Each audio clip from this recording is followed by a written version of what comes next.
বাংলাদেশের সবগুলো গণমাধ্যম আজকে সংবাদ করেছে যে শেখ হাসিনা দেশে ফিরবেন। এই যে অন্তর্বর্তীকালীন সরকার তারা যে দেশ সংস্কারের জন্য কাজে নেমেছে এবং তারা যখন নির্বাচনের তারিখ ঘোষণা করবেন তার আগ দিয়ে শেখ হাসিনা দেশে ফিরবেন বলে তারা জানাচ্ছে। তো অন্তর্বর্তী সরকার নির্বাচনের সিদ্ধান্ত নেওয়ার পর দেশে ফিরবেন শেখ হাসিনা। বার্তা সংস্থা রয়টার্সের প্রতিবেদনে এমনটাই জানিয়েছে শেখ হাসিনার ছেলে সজীব ওয়াজেদ জয়। আসসালামু আলাইকুম সম্মানিত দর্শক মণ্ডলী, দেশ ও প্রবাস থেকে কাছে ও দূরে দেশের দূর দূরান্ত থেকে যারাই ঠিক এই মুহূর্তে আমার এই ভিডিওটি দেখছেন সকলকে জানাই আন্তরিক শুভেচ্ছা ও অভিনন্দন। সম্মানিত দর্শক মণ্ডলী, ভিডিওতে আপনাদেরকে অত্যন্ত গুরুত্বপূর্ণ কিছু তথ্য দেখাবো যে বর্তমান প্রধানমন্ত্রী যে হয়েছেন, আগের প্রধানমন্ত্রী সাবেক প্রধানমন্ত্রী শেখ হাসিনা পদত্যাগ এমনকি দেশ ত্যাগ করার পর নতুন করে অন্তর্বর্তীকালীন সরকার গঠন, বর্তমান দেশ পরিচালনা সব কিছু মিলিয়ে গুরুত্বপূর্ণ একটি আপডেট নিয়ে আপনাদের মাঝে উপস্থিত হয়েছে। এই জন্য এই গুরুত্বপূর্ণ আপডেটটি এক সেকেন্ডেও না টেনে ধৈর্য সহকারে শেষ পর্যন্ত দেখবেন। ছোট্ট একটি রিকোয়েস্ট করি, আপনি যদি আমাদের চ্যানেলটিতে নতুন দর্শক হয়ে থাকেন অবশ্যই চ্যানেলটিকে সাবস্ক্রাইব করে পাশে থাকা বেল বাটনটি অন করে দিবেন। প্রিয় দর্শক, কথা না বাড়িয়ে ভিডিওতে একটি লাইক দিয়ে দেখতে থাকুন সম্পূর্ণ ভিডিওটি। সংবাদ করেছে যে শেখ হাসিনা দেশে ফিরবেন। এই যে অন্তর্বর্তীকালীন সরকার তারা যে দেশ সংস্কারের জন্য কাজে নেমেছে এবং তারা যখন নির্বাচনের তারিখ ঘোষণা করবেন তার আগ দিয়ে শেখ হাসিনা দেশে ফিরবেন বলে তারা জানাচ্ছে। তবে শেখ হাসিনা আওয়ামী লীগের হাল ধরবেন কিনা সেটি এখনো স্পষ্ট করে বলা যায় না। আগেই বলেছি যে রাজনীতিতে শেষ কথা বলে কিছু নেই।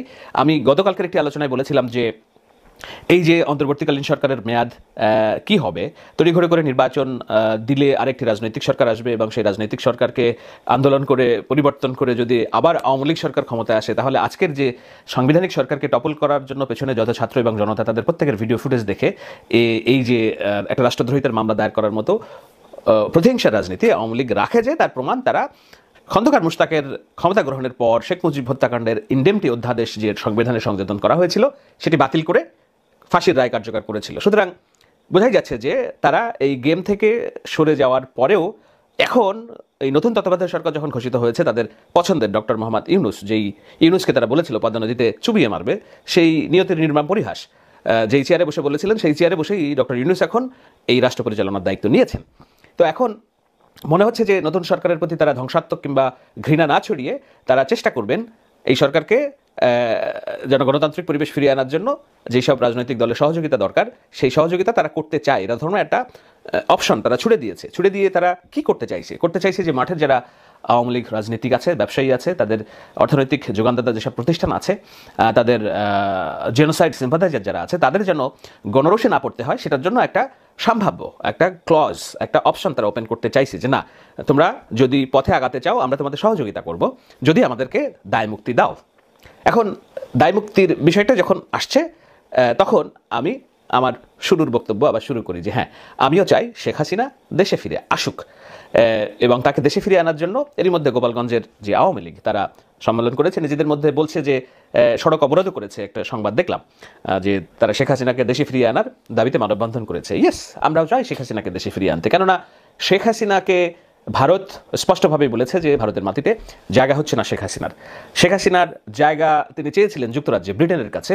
ব্রিটেন ডিক্লাইন করেছে তাকে রাজনৈতিক আশ্রয় দিতে। যুক্তরাষ্ট্র তাকে আশ্রয় দেবে না, কেননা শেখ হাসিনার প্রতি তাদের কোনো দায়বদ্ধতা নেই। কিন্তু এর সব ডিক্লাইন অর্থাৎ অস্বীকৃতি স্বীকার করে যদি শেখ হাসিনা অন্য কোথাও যান সেক্ষেত্রে তার বিরুদ্ধে সংঘটিত মানবতার বিরুদ্ধে অপরাধের যেসব ডকুমেন্টসের মধ্যে 300 শতাধিক লিখিত ডকুমেন্ট ছাত্র হত্যাকাণ্ড আর অলিখিত ডকুমেন্ট অনুযায়ী 1000-এর অধিক কিংবা 2000 শিক্ষার্থী জনতা পুলিশ হত্যাকাণ্ডের যে দায়, সেই দায় তার ঘাড়ে আছে এবং সেটার দায় নিয়ে তাকে আন্তর্জাতিক আদালতে গ্রেপ্তারের সম্মুখীন হতে পারে। সেই ঝুঁকি শেখ হাসিনা নেবেন না। এর চেয়েও বরং তার জন্য উইন উইন সিচুয়েশন হবে যদি সে বাংলাদেশে ফেরত আসে। তাতে কি হবে, একটা গণতান্ত্রিক সরকার কিংবা এই ইউনিসের সরকার যখন ক্ষমতায় তখন তো তাকে আর পিছিয়ে মেরে ফেলা যাবে না, বরঞ্চ তাকে গ্রেপ্তার করে আইনি প্রক্রিয়ার মধ্যে ফেলার একটা সুযোগ তৈরি হবে, বিচার কাজ চলবে, হয়তো সাজা শেষে তার মুক্তি হবে, তিনি আবার রাজনৈতিক জীবনযাপন করতে পারেন অথবা রাজনীতি থেকে চিরতরে অবসর নিতে পারেন, কিন্তু দেশের মাটিতেই থাকতে পারেন। তো এই ধরনের রাজনীতিতে শেষ কথা বলতে কিছু নেই। আমি কেন চাই এবং গোপালগঞ্জের মানুষ কেন চায় শেখ হাসিনা দেশে ফিরে আসুক, কারণ একটাই, সেটি হলো যে এই গণহত্যার তো বিচার হতে হবে। তো যেই গণহত্যার সবচেয়ে বড় আসামি যদি বাইরে থাকে তাহলে আপনি কার বিচার করবেন? ইতিহাস তাকে তো ক্ষমা করবে না। যে ছোট্ট শিশুটি বারান্দায় বসে আকাশে কিসের এত গোলাগুলির শব্দ শুনতে গিয়েছিল, কিংবা তাকে যে গুলি করে হত্যা করা হলো, ছাদে যে হেলিকপ্টার ওড়ার অভাবনীয় দৃশ্য দেখতে চেয়েছিল তাকেও যে গুলি করে হত্যা করা হলো, মাদ্রাসার যে ছাত্রটি বুকে কলেমা বেঁধে পরিবর্তনের জন্য রাস্তায় নামলো, তাকেও গুলি করে হত্যা করা হলো। সেই যে 69-এর গণ অভ্যুত্থানে নবকুমার ইনস্টিটিউটের ছাত্র মতিউর রহমান যেমন বুকের মধ্যে চিরকুট লিখে বলেছিলেন, মা আমি দেশের জন্য যাচ্ছি, ঠিক আজকে একটি চিরকুট। আমরা এখন অনলাইনে সরব থাকবো আর সেফ থাকবো সবাই, এটুকু আপনার নির্দেশনা আপা। সবাই সেফ থাকতে হবে। হ্যাঁ জি আপা। আর কিছু বলা লাগবে না, ওরা কি বলো তা না, ওরা কথা বললেই তোমাকে জবাব বলতে হবে যে অমুকটা মাসটা কেন জবাব দাও। কেন্দ্রীয় নির্বাহী সংসদের কাছে পৌঁছে দিব আপা, আপনি আবার নির্দেশনাটা দেন আপা, আমি পৌঁছে দিব আপা। আবার এই যে নির্দেশনা দিচ্ছি, আর কিছু বলা লাগবে না, ওরা কি বলো তা না, ওরা কথা বললেই তোমাকে জবাব বলতে হবে যে অমুকটা মাসটা কেন জবাব দাও।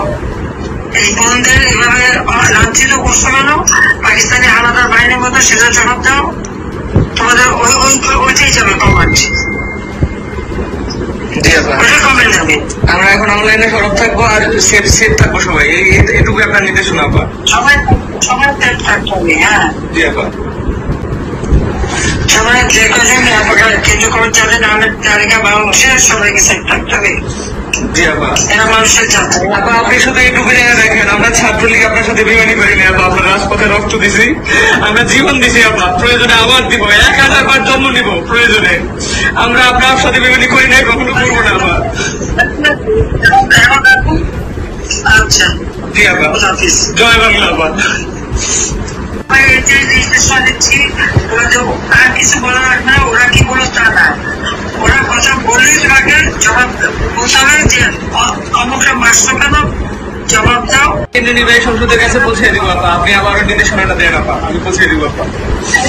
আবার এই যে নির্দেশনা দিচ্ছি, আর কিছু বলা লাগবে না, ওরা কি বলো তা না, ওরা কথা বললেই তোমাকে জবাব বলতে হবে যে অমুকটা মাসটা কেন জবাব দাও। এই বন্ধের এভাবে লাঞ্ছিত করছো কেন, পাকিস্তানি আলাদা বাহিনীর মতো সেটা জবাব দাও। তোমাদের ওইটাই যাবে কমান্ড। আমরা এখন অনলাইনে সরব থাকবো আর সেফ থাকবো সবাই, এটুকু আপনার নির্দেশনা আপা। সবাই সেফ থাকতে হবে। হ্যাঁ জি আপা। সবাই যে কজন কেন্দ্রীয় কর্মচারী নামের তালিকা বাংলাদেশে সবাইকে সেফ থাকতে হবে। জি আপা। এরা মানুষের ছাত্র আপা, আপনি শুধু এইটুকু জেনে রাখেন, আমরা ছাত্রলীগ আপনার সাথে বেমানি করিনি আপা, আমরা রাজপথে রক্ত দিছি, আমরা জীবন দিছি আপা, প্রয়োজনে আবার দিব, 1000 বার জন্ম নিব প্রয়োজনে, আমরা আপনার সাথে বেমানি করি নাই, কখনো করবো না আপা। আচ্ছা জি আপা, জয় বাংলা আপা। প্রিয় দর্শক, আশা করি সম্পূর্ণ ভিডিওটি দেখলেন। ভিডিও দেখে অবশ্যই বুঝতে পেরেছেন বর্তমান এই চলমান পরিস্থিতিকে নিয়ে, যেখানে এই বৈষম্য বিরোধী ছাত্র আন্দোলনে পরিশেষে এই সাবেক প্রধানমন্ত্রী শেখ হাসিনাকে পদত্যাগ পর্যন্ত করিয়েছে, এমনকি তাকে দেশ ছাড়তে হয়েছে। পরিশেষে দেশ ছেড়েছেন, দেশ ছেড়ে এখনও পর্যন্ত বক্তব্য রাখছেন শুধু প্রধানমন্ত্রী নয়, সজীব ওয়াজেদ জয়, এমনকি বাংলাদেশ থেকে আওয়ামী লীগের নেতাকর্মীরা, বিশেষ করে গোপালগঞ্জের মানুষ, তারা সাবেক প্রধানমন্ত্রী শেখ হাসিনাকে আবারও ক্ষমতায় চান, আবারও শেখ হাসিনা শাসন করবে। এমনকি আজকের একটি ভিডিও আপনাদেরকে দেখিয়েছি, যেখানে প্রধানমন্ত্রী নিজেই কিন্তু ঘোষণা দিয়েছেন আবারও দেশে ফিরে আসবেন।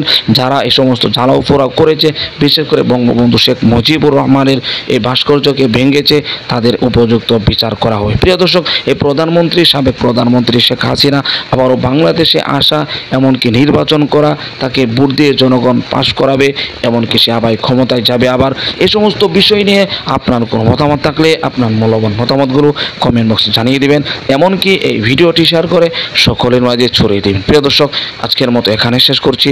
ভালো থাকুন, সুস্থ থাকুন, আবারও দেখা হচ্ছে পরবর্তী ভিডিওতে।